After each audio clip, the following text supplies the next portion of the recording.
মাহে রমজান মাস গুনাহ মাপের মাস, দান সদাকত করার মাস,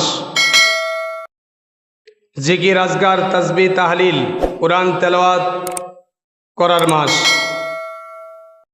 আল্লাহর কাছে ক্ষমা চাওয়ার মাস, নেকি কামাই করার মাস।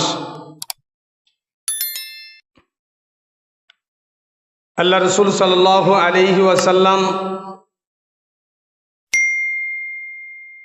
এ মাসেই দান সদাকাত করার জন্য উৎসাহিত করেছেন। গরিব মিসকিন অসহায়, মাদ্রাসার লিল্লা বোর্ডিং, মানুষের উপকারের কাজ করার জন্য মানুষদেরকে উদ্বুদ্ধ করেছেন, উৎসাহিত করেছেন। মাহে রমজান মাস হল রহমত, মাগফিরাত, নাজাতের মাস। এ মাসে মুমিনের রিজিককে বৃদ্ধি করে দেয়া হয়। এ মাসেই আল্লাহ পাক রব্বুল আলামিনের পক্ষ থেকে মানুষের জন্য গুনাহ মাফ করার জন্য বা গুনাহ মাফের জন্য, আল্লাহর কাছে ক্ষমা চাওয়ার জন্য উৎসাহিত করা হয়েছে। আল্লাহ পাক রব্বুল আলামিন কুরআনুল কারীমের ভিতরে ঘোষণা করেন, লান তানালুল বিররা হাত্তা তুনফিকু মিম্মা তুহিব্বুনা। তোমরা কশ্চিন কালেও পরিপূর্ণ কল্যাণ অর্জন করতে পারবে না যতক্ষণ পর্যন্ত তোমাদের কাছে যত সম্পদ আছে ওই সম্পদের মধ্য থেকে সবথেকে প্রিয় সম্পদ, প্রিয় বস্তু আল্লাহর রাস্তায় তোমরা খরচ না করবে।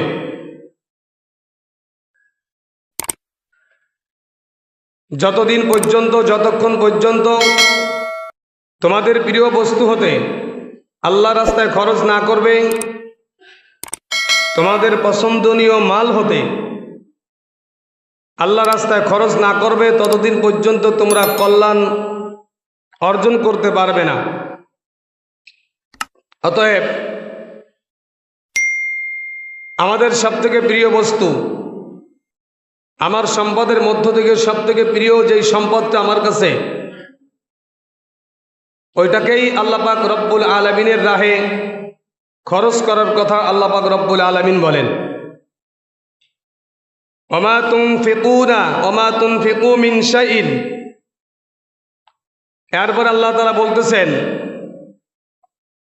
এমনিও তোমরা যদি আল্লাহ রাস্তায় তোমাদের মালের থেকে কোনো কিছু খরচ করো, ওটাও আল্লাহ পাক রব্বুল আলামিনের দরবারে কবুল হবে। ফাইন্নাল্লাহা বিহি আলিম। আল্লাহ তাআলা তোমার মনের অবস্থা জানেন, তিনি আলিমুল গায়ব, অদৃশ্যের খবরগুলি তিনি জানেন। অতএব তুমি যেই মাল আল্লাহ রাস্তায় খরচ করতেছ,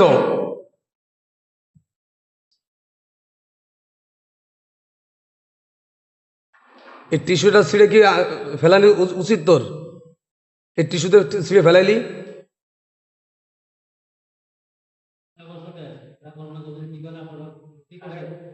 টিস্যু ছিঁড়ে ওই যে অজুখানার ভিতরে ফেলাই দিল, মানে হাত মোছ।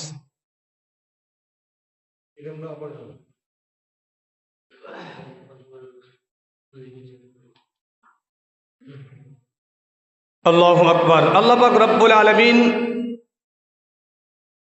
আমাদেরকে বলতেছেন, লান তানালুল বিররা হাত্তা তুনফিকু মিম্মা তুহিব্বুনা। তোমার মালের থেকে তোমার কাছে যেই মাল সবথেকে বেশি প্রিয়, ওই মালটাকে আল্লাহ রাস্তায় খরচ করতে হবে।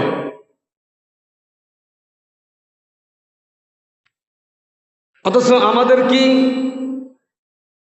পকেটের ভিতরে যেই টাকাগুলি আছে সব থেকে যেই টাকাটা ছিঁড়া, চালানো সম্ভব না, ওটা মসজিদের দান বাক্সে দান করি। ছিঁড়ে দুই টুকরা হয়ে গেছে বা আগুনে পোড়াইয়া 4 কোনা পুড়ে গেছে, ওটা চালানো সম্ভব না, ওই টাকাটা এসে আমরা মসজিদের দান বাক্সে দান করি। এমন এমন অনেক ইতিহাস আমাদের দান বাক্সে পাওয়া গেছে, যেই টাকাটা ক্যাশিয়ার চালাইতে পারে নাই, সম্ভব না। এমন একটা টাকা আমি মসজিদের দান বাক্সে দান করলাম যেটা চালানো সম্ভব হচ্ছে না। ওই টাকাটা দান করে আমি এই কথা বুঝাইতে চাচ্ছি যে আল্লাহ অনেক গরিব। কারুনকে যখন হযরতে মুসা আলা নবী আলাইহিস সালাতু ওয়াস সালাম বলেছিলেন, আহসিন কামা আহসানাল্লাহু ইলাইক, হে কারুন, আল্লাহ তোমাকে সম্পদ দিয়েছেন, তুমি সম্পদের যাকাত দাও। কারুন বলেছিলেন, মুসা তাহলে তোমার আল্লাহ কি গরিব? আল্লাহ কি গরিব? আপনাদের কি মনে হয় আল্লাহ গরিব? কারুন বলতেছেন, মুসা তাহলে কি তোমার আল্লাহ গরিব? আল্লাহ যে আমার কাছে যাকাত চাইতেছে। কত বড় ব্যাককল! আমরাও সেই কারুনের কাতারে অন্তর্ভুক্ত হয়ে গেছি। পকেটে হাত দিয়ে যেই টাকাটা সব থেকে আমার কাছে অপছন্দনীয়, আমি চালাইতে পারবো না, ওইটা মসজিদের দান বাক্সে দিই। অথচ আল্লাহ তাআলা কোরআনের ভিতরে বলতেছেন, লান তানালুল বিররা হাত্তা তুনফিকু মিম্মা তুহিব্বুনা।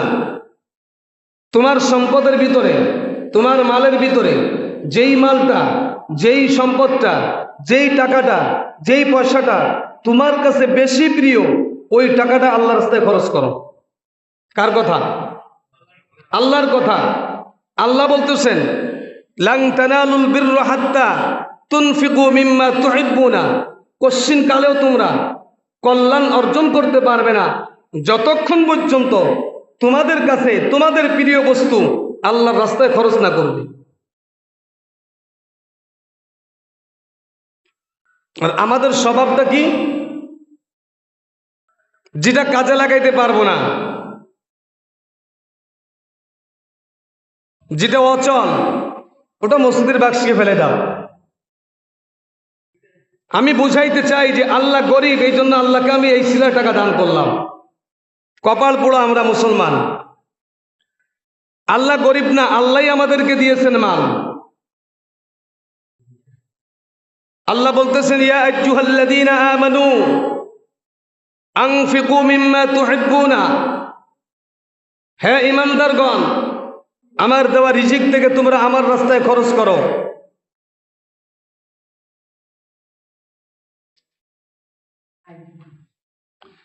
ইয়া আইয়ুহাল্লাযীনা আমানু আনফিকু মিম্মা রাযাকনাকুম মিন ক্বাবলি আন ইয়াতিয়া ইয়াওমুল লা বাইউন ফীহি ওয়ালা খুল্লাতু ওয়ালা শাফাআতু ওয়াল কাফিরুনা হুমুজ জালিমুন।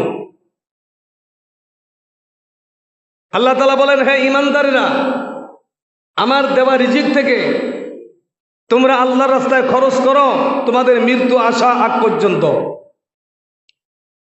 মৃত্যু যখন এসে যাবে, মৃত্যু যখন তোমার ঘরের দরজায় পৌঁছায় যাবে, তখন তুমি ইচ্ছা করলেও আমি আল্লাহর রাস্তায় খরচ করতে পারবে না। তোমার সম্পদ থাকবে, কিন্তু আমি আল্লাহর রাস্তায় খরচ করার সাহস, খরচ করার মতন শক্তি তোমার হাতে থাকবে না। অতএব আল্লাহর রাস্তায় খরচ করো মৃত্যুর সময় আসা আগ পর্যন্ত। আইয়াতিয়া ইয়াউমুল লা বাইউন, ওই দিন আসার পূর্বে, যেই দিন কোনো ক্রয় বিক্রয় চলবে না। ওয়ালা খুল্লাতু ওয়ালা শাফাআতু, যেই দিন কোনো বন্ধু বান্ধব তোমার কাজে আসবে না, তোমার বন্ধু তোমার কোনো উপকারে আসবে না, তোমার কোনো সাহায্যকারী থাকবে না। ওই দিন আসার পূর্বে আমি আল্লাহ রাস্তায় তোমার সম্পদ থেকে সব থেকে প্রিয় বস্তুটা আমি আল্লাহ রাস্তায় খরচ করো। আল্লাহর কথা। অথচ আমরা আল্লাহকে গরিব মনে করি। যে লোকটা আল্লাহকে গরিব মনে করবে সে কারুনের কাতারে, আর তার হাসর নাসর হবে ওই কারণের সাথে আমাদের মন মানসিকতা যদি এমন থাকে যে সেরা টাকাটাই মসজিদে দান করতে হবে, কারণ আল্লাহ তো গরিব, তাকে কিছু সাহায্য করা দরকার, তাহলে আমরা ওই কারণের সাথে আমাদের হাসর নাসর হবে, আমরা কারণের সাথে জাহান্নামে যাব। সম্পদ দেওয়ার মালিক কে? সম্পদ নেওয়ার মালিক কে? হায়াতের মালিক কে? মৌতের মালিক কে? এই দুনিয়ার মালিক কে? আসমানের মালিক? সব কিছুর মালিক কে? আমার মালিক কে? তো সব কিছুর মালিক যিনি, তিনি বলতেছেন আমার দেওয়া রিজিক থেকে তোমরা, আমার দেওয়া রিজিক থেকে আমি যে রিজিক তোমাদেরকে দান করেছি ওই রিজিক থেকে আমি আল্লাহর রাস্তায় খরচ করো। তো খরচ করার একটা সীমা দিয়েছে, ওই দিন আসার পূর্বে, যেই দিন তোমার মৃত্যু হয়ে যাবে, মৃত্যু হওয়ার পরে তুমি আর সম্পদের মালিক থাকবে না, সম্পদ ইচ্ছা করলে আর দান করতে পারবে না। ওই দিন আসার পূর্বে তোমার শক্তি থাকা পর্যন্ত তুমি আল্লাহ রাস্তায় খরচ করো। আর আল্লাহ তাআলা বলতেছেন অন্য আয়াতের ভিতরে, অতক্ষণ পর্যন্ত তোমরা কোশ্চিনকালে মানে কি, কোনো দিনও তোমরা সফল কাম কল্যাণকামী হতে পারবে না, যতদিন পর্যন্ত তোমাদের কাছে যেই মালটা সব থেকে বেশি ভালো, তোমাদের প্রিয়, তোমাদের কাছে মায়ার, ওই মালটা আল্লাহ রাস্তায় খরচ না করবে, অতদিন পর্যন্ত তোমরা আল্লাহর কাছে প্রিয় এবং কল্যাণকর হতে পারবে না। এই আয়াতে কারিমা যখন নাযিল হলো, মদিনার আনসারের মধ্য থেকে সব থেকে বেশি ধনাঢ্য ব্যক্তি ছিলেন হযরতে আবু তালহা রাদিয়াল্লাহু তাআলা। মুসলিম শরীফের হাদিসের ভিতরে এই ঘটনাটা বর্ণনা করা হয়েছে। হযরতে আবু তালহা রাদিয়াল্লাহু তাআলা মসজিদে নববীর পাশে একটা বাগান ছিল, সব থেকে বড় খেজুরের বাগান, অনেক খেজুর গাছ, কয়েকশো খেজুর গাছ ওই বাগানের ভিতরে ছিল, এবং ওই বাগানের ভিতরে একটা কূপ ছিল, যে কূপের নাম হলো বিরহা। তাফসীরে জালালাইনের ভিতরে আল্লামা জালালউদ্দিন সুয়ুতী রাহমাতুল্লাহ আলাইহি তার কিতাবের ভিতরে বাইরুহা নাম উল্লেখ করেছেন এই কূপের নামটা। ওই কূপের পানিটা অনেক মিষ্টি ছিল। বিভিন্ন দেশের থেকে মানুষ যখন সফর করে এখানে আসতেন, মসজিদে নববীতে যাইয়া সর্বপ্রথম ওই বারিহা নামক ওই কূপের পানিটা পান করতেন। কারণ হলো আশেপাশে যত কূপ আছে সব থেকে ওই পানিটা মিষ্টি এবং পরিষ্কার। আল্লাহ নবী, বিশ্ব নবী মুহাম্মদ রাসূলুল্লাহ সাল্লাল্লাহু আলাইহি ওয়াসাল্লাম মাঝে মধ্যে ওই বাগানের ভিতরে যাইতেন, ওই কূপের পানিটা পান করতেন। রাসূলের কাছে অনেক প্রিয় ছিল। হযরত আবু তালহা রাদিয়াল্লাহু তাআলা মদিনার আনসারদের মধ্য থেকে সব থেকে ধনাঢ্য ব্যক্তি ছিলেন, অনেক ধনী ব্যক্তি ছিলেন, টাকা পয়সা ধন সম্পদের মালিক ছিলেন। হযরত আবু তালহা রাদিয়াল্লাহু তাআলা ওই বাগানের ভিতরে দুই তলা একটা বাড়িও ছিল। আল্লাহ পাক রব্বুল আলামিন যখন এই আয়াতে কারিমা নাযিল করলেন, লান তানালুল বিররা হাত্তা তুনফিকু মিম্মা তুহিব্বুনা, তোমরা কোশ্চিনকালেও কল্যাণকর হতে পারবে না যতদিন পর্যন্ত তোমাদের কাছে সব থেকে প্রিয় বস্তু যেটা ওরা আল্লাহ রাস্তায় দান না করবে, ততদিন পর্যন্ত তোমরা কোশ্চিনকালেও কল্যাণকর হতে পারবে না। হযরত আবু তালহা রাদিয়াল্লাহু তাআলা চিন্তা ভাবনা করে দেখলেন, এই বাগানটা আমার কাছে সব থেকে বেশি প্রিয়। আল্লাহর নবীর দরবারে সে আল্লাহর নবীকে ডাক দিয়ে বলেন, ইয়া রাসূলুল্লাহ, ইয়া হাবিবাল্লাহ, এই বারিহা নামক বাগানটা আমার কাছে সব থেকে বেশি প্রিয়।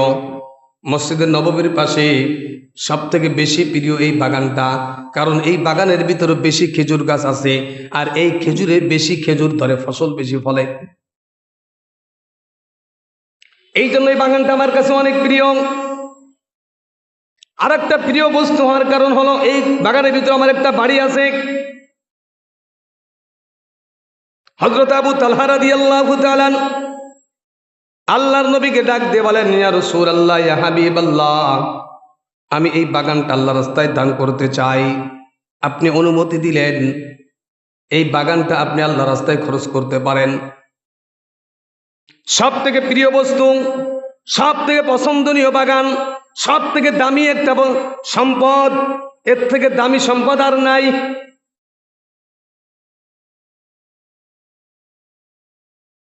আপনার আমার কাছেও আমাদের সম্পদের ভিতরে কিছু কিছু সম্পদ আছে, অনেক দামি সম্পদ। ইকুরিয়া বাজারে যদি একটা সম্পদ থাকে, ওই সম্পদটা অনেক দামি। এটা যদি গুলশানের ভিতরে কোনো জায়গা থাকে, ওটা আরো বেশি দামি। অতএব মসজিদ নববীর পাশেই যে বাগানটা হযরত আবু তালহা রাদিয়াল্লাহু তাআলা সব থেকে দামি একটা সম্পদ, আয়াতে কারিমা নাযিল হওয়ার পর হযরত আবু তালহা রাদিয়াল্লাহু তাআলা আল্লাহর নবী বিশ্ব নবী মুহাম্মদুর রাসূলুল্লাহ সাল্লাল্লাহু আলাইহি ওয়াসাল্লামের দরবারে এসে পেশ করলেন, ইয়া রাসূলুল্লাহ, ইয়া হাবিবাল্লাহ, আমার যত সম্পদ আছে সব থেকে এই সম্পদটা বেশি দামি, এই সম্পদটা আমার কাছে বেশি প্রিয়। অতএব আল্লাহ তাআলা যেহেতু বলেছেন, আমি এই সম্পদটা আল্লাহর রাস্তায় দান করে দিলাম, আপনি যেখানে ইচ্ছে সেখানে খরচ করেন। আল্লাহ নবী ওই সম্পদটা গ্রহণ করলেন এবং আবু তালহা রাদিয়াল্লাহু তাআলাকে বললেন, আবু তালহা রে, তোমার আত্মীয় স্বজন, ভাই বিরাদার, বন্ধু বান্ধব, তোমার বংশের মানুষের ভিতরে যারা গরিব মিসকিন অসহায় আছে, তাদের ভিতরে এই সম্পদটাকে তুমি বন্টন করে দাও। হযরত আবু তালহা রাদিয়াল্লাহু তাআলা বাগানের ভিতরে প্রবেশ করলেন। দোতলার ভিতরে তার স্ত্রী ছিল, সন্তানাদি ছিল। স্ত্রীকে ডাক দিয়ে বলেন, স্ত্রী, তুমি বের হয়ে আসো। স্ত্রী প্রশ্ন করলেন, কেন বের হব? স্বামী বলতেছেন, কেন বের হবা? এই জন্য এটা প্রশ্ন তুমি আমার কাছে করো না, আমি বলেছি তুমি বের হয়ে আসো, বের হয়ে আসো। হযরত আবু তালহা রাদিয়াল্লাহু তাআলা তার স্ত্রী এবং তার সন্তানদেরকে ওই বাগানের বাড়ি থেকে বের করলেন। বাড়ির ভিতরে যা কিছু ছিল কোনো কিছু বের করলেন না, শুধু তার স্ত্রী এবং সন্তানদেরকে বের করে আনলেন। যখন বাড়ি থেকে সন্তান স্ত্রী বের হলেন, এবার স্বামী স্ত্রীকে ডাক দিয়ে বলতেন, চলো আমরা আমাদের অমুক জায়গায় ওই বাড়িতে চলে যাই। স্ত্রী বলতেছেন, ওই বাড়িটা তো নোংরা, ওটা তো আমাদের কাছে পছন্দনীয় না, ভালো না, আজ থেকে আমরা ওখানে থাকব। কারণটা হলো, এই সম্পদটাকে আমি আল্লাহ পাক রব্বুল আলামিনের রাস্তায় দান করে দিয়েছি কিছুক্ষণ পূর্বে। আর যে সম্পদ আল্লাহর কাছে দান করে দেওয়া হয়, ওই সম্পদের মালিক মানুষ আর থাকে না। অতএব এই বাড়ির মালিক এখন আমি আর না, এই বাগানের মালিক আমি আর না, এই বাড়িহা নামক কূপের মালিক এখন আর আমি আর না। অতএব সন্তান এবং স্ত্রীদেরকে নিয়ে অন্য বাড়িতে চলে গেলেন। যে এই বাড়িটা তার কাছে পছন্দনীয় ছিল না, অপরিষ্কার ছিল, ওই বাড়িটাকে পরিষ্কার পরিচ্ছন্ন করে তারা ওখানে বসবাস করলেন। আর হযরতে আবু তালহা রাদিয়াল্লাহু তাআলা তার কাছে সব থেকে দামি সম্পদটা আল্লাহ রাস্তায় দান করে দিলেন। এটাই ছিল সাহাবীদের আমল। 1400 বছর পরে আমাদের মুসলমানের আমল হলো, পকেটের ভিতরে হাত দিব, কয়েকটা 10 টাকার লোট আছে, কয়েকটা 5 টাকার লোট আছে, দেখবে ওই টাকার ভিতরে, ওই 5টা লোটের ভিতরে, ওই 10টা লোটের ভিতরে সব থেকে নিম্নমানের লোটটা কোনটা, সব থেকে খারাপ লোট কোনটা, ওইটাকে মসজিদের বাক্সের ভিতরে দান করবে। কিন্তু আল্লাহ তাআলা বলেন, লান তানালুল বিররা, পকেটের ভিতরে যে সম্পদ আছে, ওই সম্পদের ভিতরে সব থেকে ভালো যে টাকাটা, ওটা তুমি আল্লাহর রাস্তায় দান করো। কারণ আল্লাহ ভালোটাকে পছন্দ করে, খারাপটাকে পছন্দ করে না। আল্লাহ ভালোর পক্ষে, খারাপের পক্ষে কখনোই না। হযরত আবু তালহা রাদিয়াল্লাহু তাআলা তার সম্পদটাকে তার আত্মীয় স্বজন, তার বংশের মানুষের কাছে, গরিব মিসকিন যারা আছে তাদের মাঝে বন্টন করে দিয়ে বুঝাইলেন, আমার সম্পদের ভিতরে সব থেকে বেশি এবং মূল্যবান সম্পদটা ছিল এটা।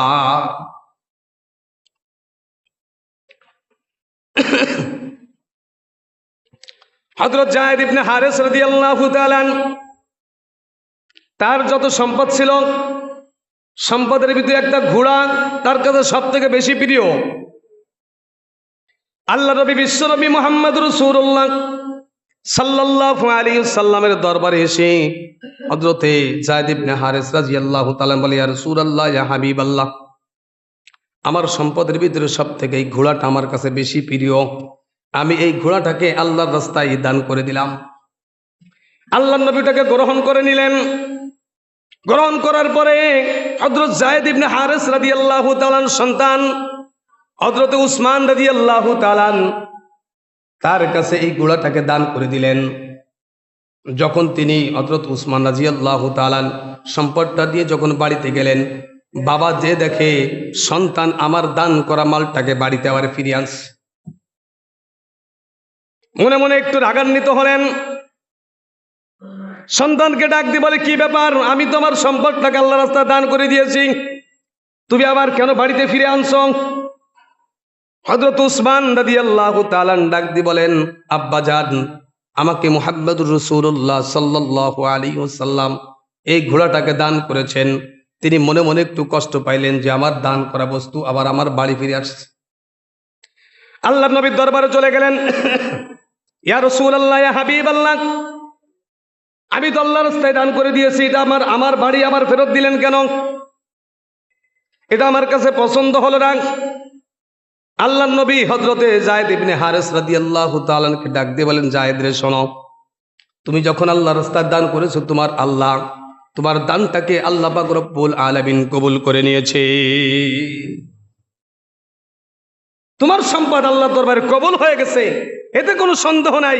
তোমার বাড়িতে ফেরত গেছে, এটা নিয়ে তুমি কষ্ট পেও না। এই জন্য যখন আল্লাহর রাস্তায় দান করতে হবে, তখন মাল থেকে সব থেকে ভালো মাল, সব থেকে উৎকৃষ্ট মাল, সব থেকে দামি মালটা আল্লাহর রাস্তায় দান করতে হবে। কারণ আল্লাহ পাক রব্বুল আলামিন ভালোর পক্ষে ভালোটাকে বেশি পছন্দ করেন। এই জন্য আল্লাহ তাআলা বলতেছেন, লান তানালুল বিররা হাত্তা তুনফিকু মিম্মা তুহিব্বুনা। তোমাদের সম্পদ থেকে যেই সম্পদটা তোমাদের কাছে সব থেকে বেশি প্রিয়, তোমাদের কাছে সব থেকে পছন্দনীয়, তোমরা যে সম্পদটাকে বেশি মোহাব্বত করো, ভালোবাসো, তোমার মালের থেকে সব থেকে বেশি দামি সম্পদটা, ওই সম্পদ থেকে তুমি আল্লাহর রাস্তায় খরচ করো। ওয়া তুনফিকু মিন শাইইন, কিন্তু কোন ব্যক্তি যদি ওই সম্পদ ছাড়াও অন্য সম্পদকে আল্লাহর রাস্তায় দান করে, ওয়া তুনফিকু মিন শাইইন, অন্য সম্পদ থেকে যদি আল্লাহর রাস্তায় খরচ করা হয়, ফাইন্নাল্লাহা বিহি আলিম, আল্লাহ পাক রব্বুল আলামিন তোমার মনের অবস্থা জানেন। তুমি কেন দান করেছো, কিসের জন্য দান করেছো। তুমি যদি মনে করো আমার এই মালটা সব থেকে নিকৃষ্ট, এটা আল্লাহর রাস্তায় দান করে দিই, এটার খবর আল্লাহ তাআলা জানেন। এই জন্য আল্লাহ তাআলা বলতেছেন, ওমা তুনফিকু মিন শাইইন, অন্য বস্তু থেকে যদি তোমরা দান করো, ফাইন্নাল্লাহা বিহি আলিম, আল্লাহ তাআলা তোমাদের মনের অবস্থা সম্পর্কে জানেন। তুমি কেন দান করলে এটা জানে। কোন জায়গায় এই টাকাটা চালাইতে পারতেছি না, বাজারে গিয়েছিলাম, এই লোটটা কোনো দোকানে নিল না, সবাই ফেরত দিল, ভাই এটা চলবে না। মনে মনে চিন্তা করলেন, চলার একটা রাস্তা আছে। আজকে জুমার দিন আমি পকেটে করে টাকাটা নিয়ে মসজিদের বাক্সে দান করে দিব। মসজিদের দান বাক্সে দান করে দিলেন।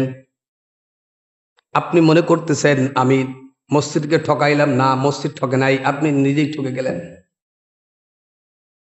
কারণ যখন ক্যাশিয়ার অথবা অন্য কেউ যে টাকাটা দেখবে, কি রে, কোন ছোট লোক এই টাকাটা দান করলো, এটাকে দান করার টাকা হলো, বলি না আমরা, এই টাকাটাকে দান করার টাকা হলো। মসজিদ কি গরিব যে তোমার এই শিলা টাকা মসজিদের দরকার? আল্লাহ কি গরিব যে আল্লাহর জন্য তুমি শিলা টাকাটা রেখে দিয়েছো? কোথাও চলে নাই, মসজিদে এসে দান বাক্সে ছেড়ে দিয়েছ। আল্লাহু আকবার। আল্লাহ আমাদের সকলকে এই সমস্ত কাজ থেকে হেফাজত করেন। দান না করতে পারলেও অচল, নিষ্প্রয়োজনীয়, যেটা পুরো কোনো কাজে আসে না, এমন জিনিস আল্লাহ রাস্তায় দান করবো না। একজন ফকির আসছে, একটা জামা দিলেন, একটা লুঙ্গি দিলেন, কিন্তু তার পরার মতন না। হ্যাঁ, হতে পারে কাপড়টা পুরনো হয়েছে, আপনি নতুন কাপড় কিনছেন, ওটা আপনি ব্যবহার করেন না, তো চিন্তা করলেন একটা পরিষ্কার করে রাখছেন, ফকির টোকের আসতে দিয়ে দিবেন, এটা ঠিক আছে। কিন্তু আপনি এমন একটা কাপড় দিলেন যে কাপড়টা ফকির পরতে পারবে না। কিন্তু তাকে আপনি দান করে দিলেন। তো কিছু দূর যাওয়ার পরে ফকির যখন কাপড়টা দেখবে আপনাকে সর্বপ্রথম একটা গালি দিব, ছোট লোক বলে একটা গালি দিব, তুই দান করতে পারবি না, তাই সিরাতে কেন দান করলি তুই আমারে? এই জন্য মুসলমান ভাইরা আমার, আমরা যখন আল্লাহর জন্য দান করবো, আল্লাহর রাস্তায় দান করবো, তখন খেয়াল রাখতে হবে এমন কোন জিনিস দান করবো না যেটা কোনো কাজে লাগবে না। ওয়ামা তুনফিকু মিন শাইইন, তারপরও যদি তোমরা কোনো কিছু দান করো, ফাইনাল্লাহা বিহি আলিম, আল্লাহ পাক রব্বুল আলামিন তোমাদের মনের অবস্থা জানেন। তোমরা কোন নিয়ত করে দান করেছো এটা কিন্তু আল্লাহ তাআলা জানেন। হাদিসের ভিতরে আল্লাহ নবী বিশ্ব নবী মুহাম্মদ রাসূলুল্লাহ সাল্লাল্লাহু আলাইহি ওয়াসাল্লাম বর্ণনা করেছেন, আস-সাদাকাতু তারাদ্দুল বালা, সদকা দান খয়রাত মানুষের বিপদকে দূর করে দেয়, মানুষের অপমৃত্যু থেকে আল্লাহ তাআলা হেফাজত করেন, হঠাৎ মৃত্যু থেকে আল্লাহ তাআলা হেফাজত করেন। হঠাৎ মৃত্যু, মানুষকে কোনো কিছু বলার সুযোগ হয় না, কলেমা পড়ার সুযোগ হয় না, হঠাৎ মৃত্যু থেকে আল্লাহ তাআলা হেফাজত করেন। আর সাদাকাতু তারাদ্দুল বালা, সদকা বালা মুসিবতকে দূর করে দেয়। আল্লাহর নবী বিশ্ব নবী মুহাম্মদ রাসূলুল্লাহ সাল্লাল্লাহু আলাইহি ওয়াসাল্লাম তাফসীরের ভিতরে একটা ঘটনা আনছেন, হযরতে সুলাইমান আলা নবী আলাইহিস সালাতু ওয়াস সালাম। সুলাইমান আলাইহিস সালাতু ওয়াস সালামের জামানার কথা। হযরতে সুলাইমান আলা নবী আলাইহিস সালাতু ওয়াস সালাম এক ব্যক্তির একটা ঘটনা বর্ণনা করলেন। একজন ব্যক্তি তার বাড়ির পাশে একটা গাছে একটা পাখিতে বাসা বাঁধছে। ওই পাখিটা তার বাসার ভিতরে 3টা অথবা 4টা ডিম পাড়ছে বাচ্চা ফোটানোর জন্য।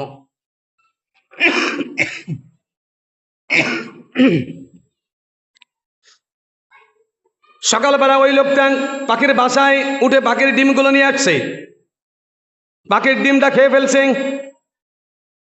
কিছুদিন পরে আবার পাখিতে ডিম পাড়ছে, আবার লোকটা খেয়ে ফেলছে। আবার কিছুদিন পরে পাখিটা ডিম পাড়ছে, আবার খেয়ে ফেলছে। পাখিটা বিরক্ত হয়ে হযরতে সুলাইমান আলা নবী আলাইহিস সালাতু ওয়াস সালামের দরবারে চলে গেছে। হযরতে সুলাইমান আলাইহিস সালাতু ওয়াস সালামকে ডাক দিয়ে বলতেছেন, বাদশা নামদার, আমি একটা গাছের পরে আমার বাসা বেঁধেছি, আজ 3বার ডিম পেড়েছি, 3বারই ওই গাছের পাশে একটা বাড়ি আছে, এই বাড়ির মালিক আমার ডিমটা খেয়ে ফেলে। আমি আপনার কাছে বিচার দিলাম, একটা বিচার যায়, আমি সঠিক বিচার আমি আপনার কাছে আশা করতেছি। হযরত সুলাইমান আলাইহিস সালাতু ওয়াস সালাম লোকটাকে ডাকলেন, লোকটাকে ডেকে বলতেছেন, খবরদার, আর কখনোই তুমি কিন্তু এই পাখির ডিম খাবে না। লোকটা বললেন, ঠিক আছে, আর খাবো না। কিন্তু লোকটা বলো খারাপ, আবার যখন পাখিতে ডিম পাড়ছে, ডিমটা আবার খেয়ে ফেলছে। এবার পাখি আবার যে হযরত সুলাইমান আলা নবী আলাইহিস সালাতু ওয়াস সালাম, কারণ সুলাইমান এমন একজন নবী ছিলেন, সারা পৃথিবীর সমস্ত মাখলুকাতের কথা তিনি বুঝতেন, তার কথা সমস্ত মাখলুকাত বুঝতেন। হযরত সুলাইমান আলা নবী আলাইহিস সালাতু ওয়াস সালাম তার সিংহাসন সহ যেই সিংহাসনে বসে রাজদরবার রাজকার্য চালাইতেন, ওই সিংহাসন নিয়ে আকাশে তিনি ওই বাতাসের সাহায্যে উঠতে পারতেন। হযরত সুলাইমান আলাইহিস সালাতু ওয়াস সালামের বাবা ছিলেন হযরত দাউদ আলা নবী আলাইহিস সালাতু ওয়াস সালাম।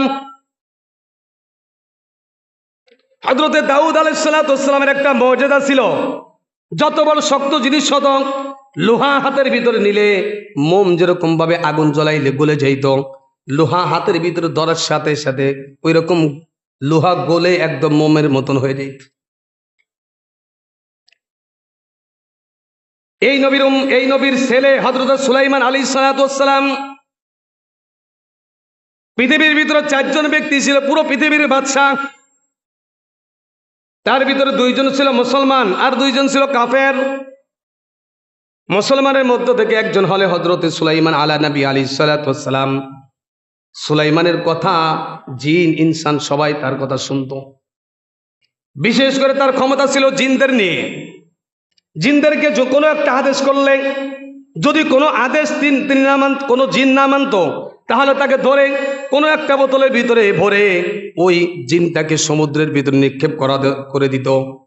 হযরত সুলাইমান আলা নবী আলাইহিস সালাতু ওয়াস সালাম যখন আবার ওই পাখিরা নালিশ করলেন সুলাইমান আলাইহিস সালামের কাছে, সুলাইমান রাগান্বিত হয়ে গেলেন। একজন দৈত্য জিনকে ডাকলেন, ওই গাছে পাহারা দিবা। লোকটা যখন আবার গাছে উঠে ডিমটা খাইতে যাবে, তুমি তাকে গাছের থেকে ধাক্কা দিয়ে ফেলে দিবে। লোকটা, পাখিটা আবার যখন বাসায় ডিম পাড়লেন, লোকটা গাছে উঠতে যাবে, এমন সময় একজন ফকির তার কাছে আসছে। আল্লাহর হস্তে তুমি আমাকে কিছু দান করো। তিনি কিছু খাবার তাকে দান করলেন। খাবার দান করার পরে গাছে উঠলেন, গাছে উঠে পাখির ডিমটা আবার খেয়ে ফেললেন। এবার পাখি সুলাইমান আলা নবী আলাইহিস সালামের কাছে নালিশ করলেন, সুলাইমান আপনি কি বিচার করলেন? তিনি তো বারবার আমার ডিমটা খেয়ে ফেলতেছে। এবার ওই জিনকে ডাকলেন, ডাকার পরে বলতেছেন, তোমাকে যে আদেশ করেছিলাম, আদেশটা কেন তুমি পালন করো নাই? জিন থরথর করে কাঁপা শুরু করে দিয়েছে। সুলাইমানকে বলতেছেন, বাদশা নামদার, আপনি যখন আমাকে আদেশ করলেন, আমি ওই গাছের কিনারায় ছিলাম।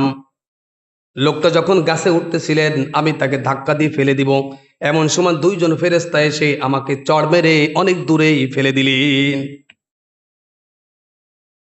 আমি চিন্তা পড়ে গেলাম, কি ব্যাপার? হযরত সুলাইমান আলাইহিস সালাম জিনের কাছে জিজ্ঞাসা করলেন, ফেরেশতা তোমাকে ধাক্কা দিল কেন, কারণটা কি? জিন বললেন, আমি তো কিছুই জানি না, তবে দেখলাম লোকটা যখন গাছে উঠবে এমন সময় একটা ফকির, একটা গরিব, একটা অসহায় মানুষ তার কাছে আসছে। তাকে বলতেছেন, আমাকে আল্লাহর রাস্তায় কিছু দান করেন, আমি ক্ষুধার্ত। তিনি কিছু খাবার তাকে দান করলেন, এরপরে গাছে উঠলেন। হযরত সুলাইমান আলাইহিস সালাম বললেন, ওই দানের বদৌলতে আল্লাহ পাক রব্বুল আলামিন লোকটাকে বাঁচিয়ে দিলে। as-সাদাকাতু তারাদ্দুল বালা, দান সদাকত যদি কোনো ব্যক্তি করে, যদি কোনো ব্যক্তি অসুস্থ হয়, আল্লাহর রাস্তায় দান করবেন, আল্লাহ ওই দানের ওসিলায় সুস্থ করে দিবেন। এটা আল্লাহ রসুলের কথা, আমার আপনার কথা নয়, বানানো কোনো কথা নয়। আল্লাহ রসুল বলেন, তোমরা যখন কোথাও সফর করতে যাবে, যাওয়ার আগে কিছু দান সদাকত করে যাবে। তোমরা যখন হজ করতে যাবে, কিছু দান সদাকত করতে যাবে, কারণ ওই দান সদাকতের বদৌলতে আল্লাহ তাআলা তোমাকে তোমার রাস্তার যত বিপদ আপদ আছে, সমস্ত বিপদ আপদ থেকে আল্লাহ পাক রব্বুল আলামিন ফেরেশতার মাধ্যমে তোমাকে হেফাজত করবে। এই জন্য দান করতে হবে আল্লাহর জন্য, আল্লাহ রাস্তায়। তবে দান থেকে দান করার মতন সব থেকে বড় সুযোগ হলো মাহে রমজান মাস। আল্লাহ নবী বিশ্বনবী মুহাম্মদ রাসূলুল্লাহ সাল্লাল্লাহু আলাইহি ওয়াসাল্লাম বলেন, রমজান মাসে কোনো ব্যক্তি যদি 1 টাকা দান করেন, তাকে 700 গুণ বৃদ্ধি করে দেওয়া হয়। সব কত গুণ? 700 গুণ বৃদ্ধি করে দেওয়া হয়। এই জন্য রমজান মাসে বেশি